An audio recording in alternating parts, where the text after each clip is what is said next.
Yun guys, so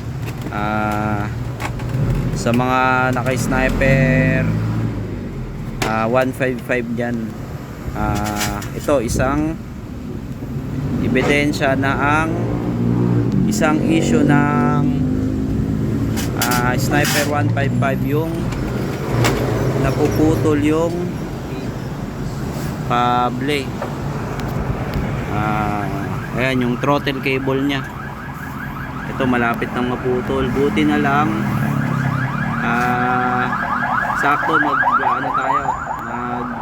dilinis tayo ng throttle body nya, nabuksan natin yung motor. Ayan, ayan.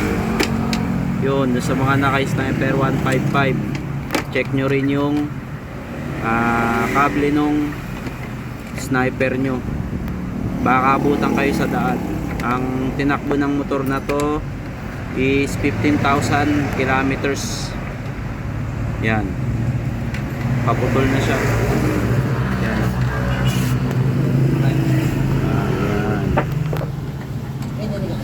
Ang sa tingin ko ang problema nito, kaya ito yung isang issue niya, kasi wala siyang goma dito.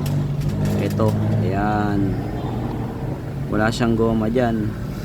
Kasi pag sa ibang modelo ng motor, makikita nyo itong dulo na to may goma, so napoprotektahan niya yung kable. Ayan, ayan guys, so